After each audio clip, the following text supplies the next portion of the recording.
नमस्कार प्रिय साथियों, बहुत बहुत स्वागत है। बहुत बहुत अभिनंदन है आपका अपने YouTube चैनल अमृत ज्ञान में। प्रिय साथियों, आज हम बात करने जा रहे हैं शुक्रदेव की, जो कि नवग्रहों में अति सुंदर ग्रह होते हैं एवं देवगुरु बृहस्पति की भांति ही शुभ परिणाम देने वाले होते हैं। तो इनको शुभ ग्रहों की श्रृंखला में रखा जाता है। ये कितने भी खराब हों, फिर भी ये अपने अच्छे परिणाम देना नहीं भूलते, चाहे कोई भी कुंडली हो, चाहे कोई भी राशि हो। तो इसीलिए शुक्रदेव को अत्यंत शुभ ग्रह कहा गया है। देवगुरु बृहस्पति की ही भांति ये भी ज्ञान के भंडार हैं और लोगों की जो भौतिक जगत की इच्छाओं को पूरा करने में इनको फेवर में लाना अति आवश्यक भी होता है। तो साथियों, आज हम कुंडली के विभिन्न भावों में देखेंगे कि शुक्रदेव कैसे परिणाम देते हैं और इनको मजबूत कैसे किया जाए। तो इसी के साथ हम शुरुआत करते हैं और पहले जान लेते हैं कि शुक्र के आखिर कारक तत्व होते कौन से हैं। तो शुरुआत करते हैं पुरुषों से। तो पुरुषों के अंदर जो आंतरिक शक्ति का जब भी विश्लेषण किया जाता है, पुरुष के अंदर जो भी जनन शक्ति होती है उसका निर्धारण उसकी शुक्र की स्थिति से होता है। स्त्री और पुरुष दोनों में ही कामेच्छा उसका निर्धारण भी शुक्र की स्थिति के अनुसार होता है। वस्तुतः जो भी कला प्रेमी होते हैं उनका भी निर्धारण शुक्र ही करता है। यदि आपको अपना करियर नृत्य के क्षेत्र में, मॉडलिंग के क्षेत्र में, ग्लैमर के क्षेत्र में या अन्य किसी ऐसे ही क्षेत्र में यदि आप अपना करियर को बनाना चाहते हैं तो आपको शुक्रदेव को अपने फेवर में लेने की बहुत आवश्यकता पड़ेगी। यदि आप चाहते हैं अपने जीवन में आरामपूर्ण जिंदगी बिताना चाहते हैं, लग्जीरियस लाइफ चाहते हैं, जीवन में ऐशो आराम चाहते हैं, तो आपको शुक्र की कृपा जरूर लेनी चाहिए। यदि आप आभूषणों से आपको प्रेम है और आप आभूषण भी पाना चाहते हैं, सोना, हीरे, जवाहरात, इन पर भी कारक जो इनके भी जो कारक होते हैं वो शुक्रदेव ही होते हैं। आपको आभूषणों से प्रेम होगा या नहीं होगा, आप गाड़ियाँ खरीदेंगे तो कौन सी खरीदेंगे, नॉर्मल खरीदेंगे कि लग्जीरियस खरीदेंगे, इसका निर्धारण भी आपके शुक्र की डिग्रियों पर ही और आपकी लग्न और आपकी डिग्रियाँ और शुक्र कहाँ पर विराजमान है इसी स्थिति से किया जाता है। आप घर कैसा बनाएंगे, बहुत सुंदर बनाएंगे, नॉर्मल बनाएंगे, 4 मंजिला बनाएंगे या 10 मंजिला बनाएंगे, इसका निर्धारण भी शुक्र की स्थिति से होता है। तो मूल मतलब ये है कि शुक्र आपके भौतिक जगत की सारी इच्छाओं को पूरा करते हैं और यदि आपकी वो इच्छाएं पूरी नहीं हो रही हैं तो कहीं ना कहीं आप जब अपनी जन्मपत्री का विश्लेषण करवाएंगे तो आप देखेंगे कि आपके शुक्र कहीं ना कहीं पीड़ित जरूर हो रहे होंगे, जिससे कि आप इन सभी चीज़ों से वंचित हैं जीवन में। आजकल की जो लाइफ स्टाइल डिसीजेस होती हैं, जैसे कि डायबिटीज़ हुई, ब्लड प्रेशर की जो बीमारी आजकल जो कॉमन हो गई है ये हुई, इनका भी जो निर्धारण है वो शुक्र की स्थिति से होता है। आप यात्राएं कितनी करेंगे, यात्राएं आपकी सुखद रहेंगी या दुखद रहेंगी, आप यात्रा ट्रेन से करेंगे कि हवाई जहाज़ से खरीदेंगे या खुद का चार्टर्ड प्लेन खरीद लेंगे, इनकी स्थिति भी जो है वो शुक्र की स्थिति से निर्धारित हो जाती है। लग्जीरियस लाइफ होगी तो हो सकता है आपके पास इतना पैसा हो कि आप हवाई जहाज़ की टिकट ना खरीद करके आप खुद का हवाई जहाज़ खरीद लें, ये भी संभव है। तो शुक्र इन सब बातों का निर्धारण करते हैं। तो साथियों, बिना किसी देरी किए हुए एक मैंने उदाहरण के तौर पर आपको जन्म पत्रिका सामने बना दी है, इसमें आप पढ़ सकते हैं। एक जल्दी मैं बता देता हूँ। शुक्र की खुद की राशियाँ जो होती हैं वो वृषभ होती है, तुला होती है। इनकी उच्च राशि जिसमें ये जाकर के उच्च हो जाते हैं वो होती है मीन राशि। मित्र लग्न और मित्र राशियाँ इनकी कौन सी हैं, तो मिथुन, कन्या, मकर और कुंभ इनकी मित्र लग्न हैं और मित्र राशियाँ हैं। शत्रु लग्न इनकी कौन सी बनती है, धनु लग्न, मीन लग्न, कर्क लग्न, सिंह लग्न, मेष लग्न और वृश्चिक लग्न। क्योंकि किसी में तो ये लग्नेश के शत्रु हो जाते हैं और कहीं शुक्रदेव का जो डिपार्टमेंट है, जैसे धनु लग्न में शुक्रदेव का डिपार्टमेंट जो होता है वो हो जाता है एकादश भाव और छठवां भाव धनु लग्न में, जो कि दोनों ही खराब भाव कहे जाते हैं, क्योंकि ये छठे से छठा भाव होता है, इसलिए भी इसको खराब कहा जाता है।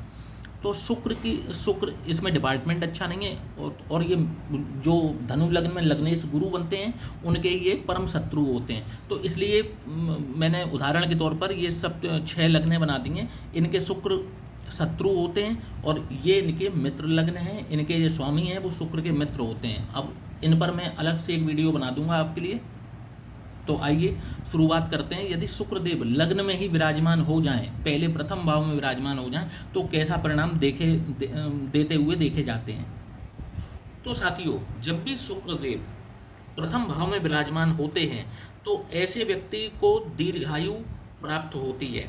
इनकी काम शक्ति और ऊर्जा इनमें असीम होती है।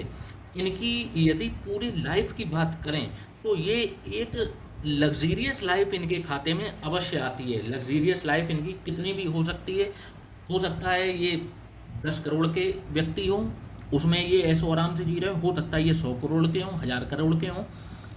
ये उनके शुक्र की डिग्री लग्न पर और युतियों पर भी निर्भर करता है, परंतु ये बात पक्की है कि यदि शुक्र लग्न में है तो एक लग्जीरियस लाइफ इनके खाते में अवश्य आएगी।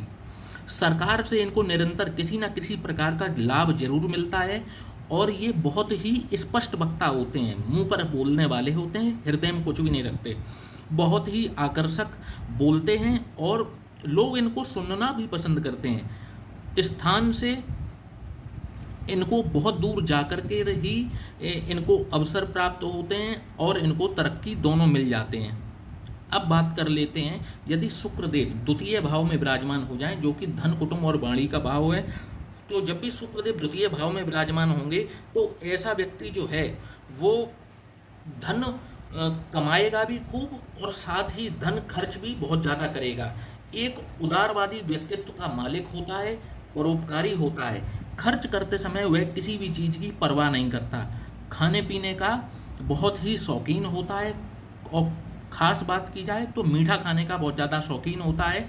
एक प्रकार से मीठा खाना इनकी हम कमजोरी भी कह सकते हैं। विरासत में इनको धन मिलता है, परंतु ऐसा नहीं है कि विरासत में मिले धन को ये पूरा लौटा देते हैं, ये उसको कई गुना करके अपनी आगे वाली पीढ़ी को जरूर देते हैं। यदि इनको गुरु कृपा मिल जाए और इनको यदि गुरु का सही मार्गदर्शन मिल जाए तो ये आध्यात्मिक ऊंचाइयों पर भी जरूर जाते हैं। लोकप्रियता और एक सेलिब्रिटी बनने का जो एक वो होता है, तो सेलिब्रिटी बनने का इनको राजयोग प्राप्त जरूर होता है जीवन में। अब बात कर लेते हैं, यदि शुक्रदेव तृतीय भाव में विराजमान हो जाए तो कैसा परिणाम देखने को मिलेगा। तो ऐसे व्यक्ति को यदि शुक्रदेव तो पराक्रम भाव में विराजमान हो जाते हैं तो यहाँ पर शुक्रदेव विराजमान होकर के ऐसे व्यक्ति के जो भाई और बहन होते हैं वो ऐसे व्यक्ति की तरक्की में रोड़ा जरूर डालते हैं, और उनकी तरक्की में व्यवधान इनके भाई बहनों की वजह से आता है, क्योंकि वो इनकी टांग खींचने का और इनको नीचे खींचने का कार्य करते हैं। ऐसा व्यक्ति जो है तो तरक्की जरूर करता है, प्रसिद्धि भी पाता है, परंतु उसकी तरक्की और प्रसिद्धि उसके पिता देख नहीं पाते। ये कब दुखी हैं कब सुखी हैं ये इनका कोई नहीं जान पाता, क्योंकि इतना संतुलन ये मेंटेन अपने अंदर रखते हैं। तो ये सुख और दोनों में ही समान बने रहते हैं। अपने व्यवहार में ये किंचित भी परिवर्तन लेकर के नहीं आते। अब बात कर ली जाए शुक्रदेव यदि चतुर्थ भाव जो कि सुख भाव है, यदि यहाँ पर शुक्रदेव विराजमान हो जाते हैं तो ऐसे व्यक्ति के अंदर एक गजब की क्षमता होती है, अपने शत्रुओं को तुरंत क्षमा कर देने वाली। राजयोग इनको भी जरूर मिलता है, और समाज में एक कहा जाए तो एक वीआईपी की श्रेणी में ये जरूर आ जाते हैं। 2 से अधिक भाषाओं में ये दक्ष होते हैं, कला प्रेमी भी ये होते हैं, और कई बार स्वयं भी किसी न किसी कला में ये पारंगत जरूर होते हैं। यदि बात की जाए शुक्रदेव पंचम भाव में विराजमान हो तो कैसा परिणाम देखने को मिलेगा।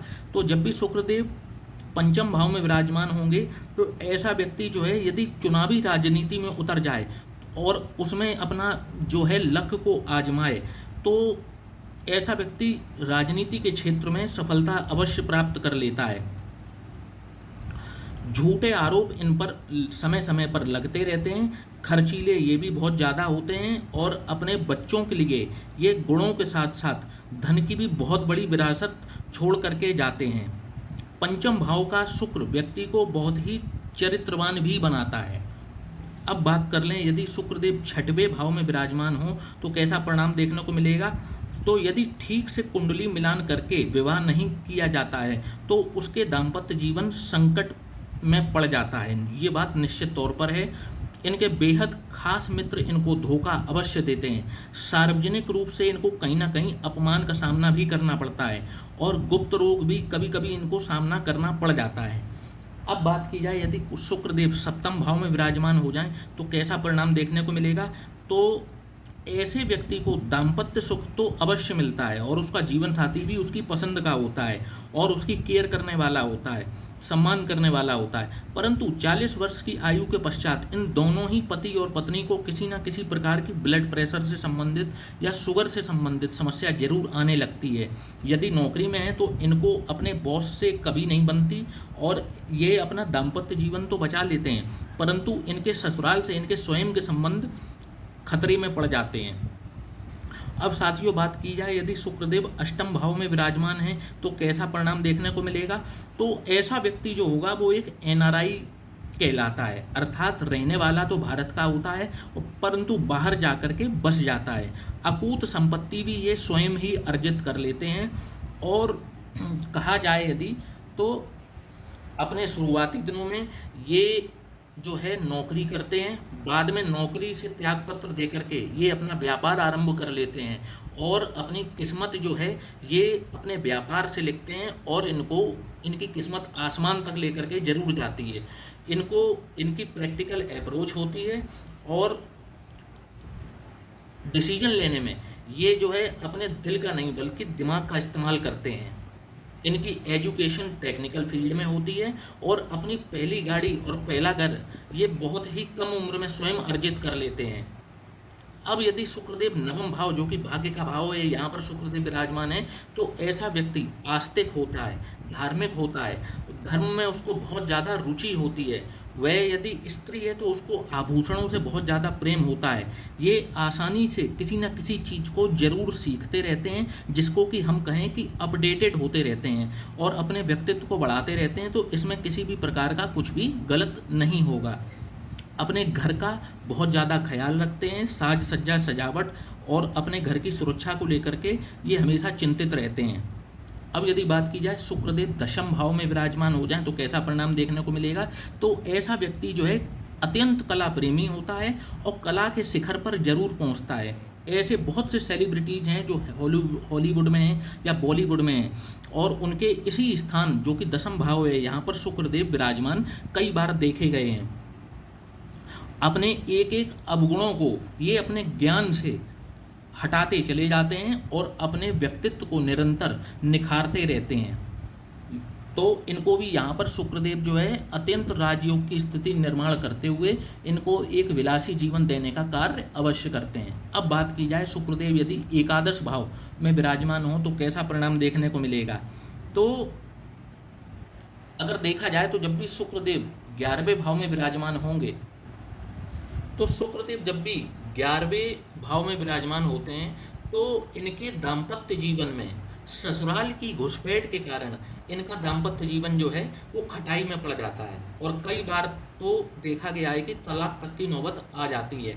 लग्जीरियस वाहन ये अपने जीवन में निरंतर बदलते रहते हैं। उदाहरण के तौर पर अगर देखा जाए तो 1 या 2 साल में ही ये अपना वाहन चेंज करते रहते हैं, परंतु फिर भी इनकी प्रोफेशनल लाइफ जो है वो जो ये डिज़र्व करते हैं वो इनको कभी भी मिल नहीं पाता। अब यदि बात की जाए कि शुक्रदेव जब भी 12th हाउस में विराजमान होंगे तो कैसा परिणाम देखने को मिलेगा। तो जब भी शुक्रदेव 12th हाउस में विराजमान होंगे जो कि व्यय का भाव है, तो ऐसा व्यक्ति जो है वो टेक्निकल पढ़ाई, खास तौर पर इंजीनियरिंग या मेडिकल की पढ़ाई करते हैं, परंतु चाहे वे टेक्निकल करें पढ़ाई या उनको कला में किसी न किसी प्रकार की जरूर रुचि जरूर होती है। टेक्निकल लाइन की पढ़ाई वाली बात एक अलग है, लेकिन कला में प्रेम इनको जरूर होता है। और इन्हीं के कौशल पर, जो भी इनका कौशल है, और उनका ही आलस्य भारी पड़ जाता है। ये कई बार तो आलस्य के कारण अच्छे अच्छे अवसर खो बैठते हैं, और कोई ना कोई इनका पुराना रिलेशनशिप शादी के बाद में जरूर वापस लौट करके आता है। और देखा जाए तो शुक्रदेव 12वें भाव में काफ़ी अच्छे परिणाम देते हुए भी देखे जाते हैं, क्योंकि ये एक देखा जाए तो शुक्र के लिए, क्योंकि भोग का भाव होता है, और भोग के भाव में शुक्र जो है वो व्यक्ति को ज़रूरत से ज़्यादा खर्चीला स्वभाव देते हैं, परंतु व्यक्ति अपने लग्जरी को पूरा करने के लिए खर्चे करता है। तो देखा जाए तो एक लग्जरियस जीवन जो है इनके खाते में भी जरूर आता है, और इनको शैया सुख भी उत्तम श्रेणी का प्राप्त होता है। इसी प्रकार से शुक्रदेव जो हैं 12 भावों में इसी प्रकार का परिणाम देते हुए देखे जाते हैं। आशा करता हूं कि आपको ये शुक्रदेव से संबंधित वीडियो अवश्य पसंद आया होगा। तो चैनल को लाइक और सब्सक्राइब करना ना भूलिएगा। जय श्री कृष्ण।